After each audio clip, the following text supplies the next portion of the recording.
You know the story, or at least you think you do. A kid is discovered singing in his living room, and overnight, he becomes one of the biggest pop stars on the entire planet. But this isn't really a story about fame. It's about the price of it, the hidden, crushing cost behind the sold-out stadiums and the platinum records that almost completely broke him. I mean, look at this. He had everything. Everything the world tells you will make you happy. Unbelievable fame, more money than you could ever spend, millions of adoring fans. And yet, in his own words, he felt empty inside. That's really the heart of this whole story. That huge, staggering gap between the person everyone saw and the reality he was living. It's crazy to think it all started so innocently. His mom, Patty, was just posting videos of him singing on YouTube. Not for fame, but just so family and friends could see him perform. But from those simple home videos, shot in Stratford, Ontario, the gears of a massive global machine started to turn. And the speed of it all was just breathtaking. I mean, think about this timeline. In 2007, he gets discovered on YouTube by his future manager, Scooter Braun. Just 1 year later, he's meeting his idol, Usher, and signing a record deal. And by 2010, Baby comes out, and he becomes an absolute global phenomenon. It all happened so fast, there was no way he could have been prepared for what was coming next. And right in the middle of this hurricane of fame was a 13-year-old kid. Let that sink in. 13. At an age when most of us are just dealing with homework and awkward growth spurts, he became one of the most famous people on Earth. The pressure must have been just unimaginable. So as his fame just exploded, the industry machine behind him started to figure out how to monetize every single piece of his life. His privacy, his awkward teen years, it all became public property, something to be sold. And the price he paid was incredibly steep. His entire adolescence was basically turned into a public spectacle. You know, puberty is awkward for everyone. But for Justin, his voice changing became a running joke on late-night talk shows. His first kiss wasn't some private, special memory. It was a media event for the world to comment on. And these violations of his boundaries were just constant. He'd go on shows like Ellen, and they'd flash these embarrassing childhood photos. And even when he'd say he was uncomfortable, everyone would just laugh it off.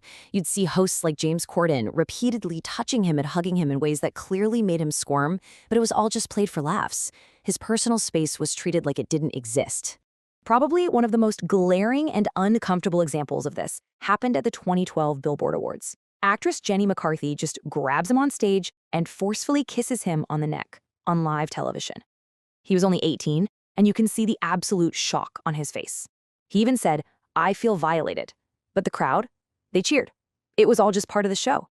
Okay, so the public scrutiny was bad enough, but behind the scenes, the music industry itself had some much darker mechanisms at play. Everything from really unsettling allegations to financial practices basically designed to trap young artists. There's this one deeply concerning allegation that claims his mentor, Usher, handed a teenage Justin over to Sean Diddy Combs for 48 hours. The context around these claims is chilling, especially when you see videos from later on where Justin appears visibly afraid and uncomfortable being around Diddy.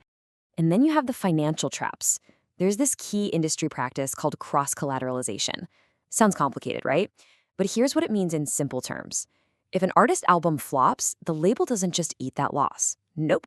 The debt from that failure gets carried over and is paid off by the artist's next successful project. So an artist can have a massive hit album and still be in debt to the label, paying for a failure from years ago. Now, this whole system is built on something called an advance. The label gives an artist millions of dollars up front. Sounds amazing, but it is not a gift. It's a loan, a massive loan that has to be paid back from the artist's own royalties. And here's the real catch. The artist typically only gets a tiny sliver of those royalties to begin with, maybe 10 to 16%.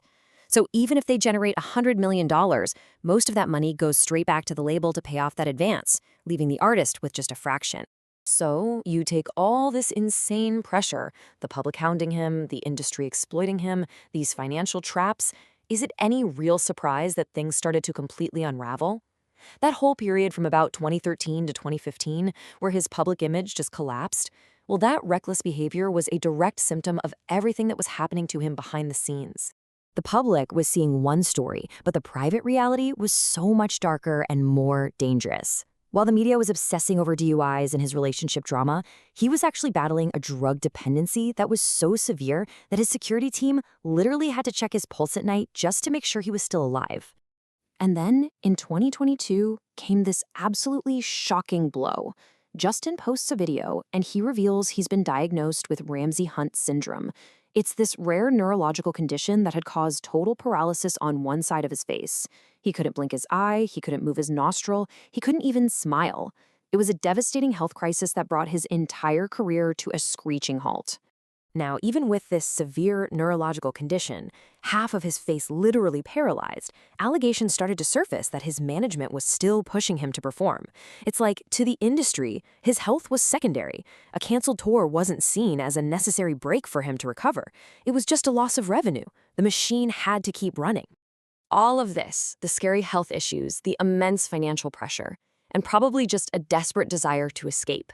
It all led to one of the most shocking decisions of his career. He made a deal that put a price on his entire life's work. He sold his entire music catalog, all 291 of his songs, for a staggering $200 million. Now, that is a massive number for sure, but the story behind why he did it is so much more complicated than just a simple payday. And this is the question you really have to ask yourself. Why would an artist at only 28 years old sell their entire legacy? This wasn't some victory lap. According to all the reports, it was a move that was born out of desperation. It was a way for him to handle his health, clear his debts, and maybe finally break free from the very system that had controlled him since he was just a kid. And here's the financial reality check. After generating nearly $1 billion in his career, he was reportedly cash poor. Because he had to cancel his world tour for his health, he now owed promoters $26 million. On top of that, an audit revealed he owed his own manager, Scooter Braun, almost $9 million. The same industry that built him up was now positioned to completely break him. And that leaves us with one last big question.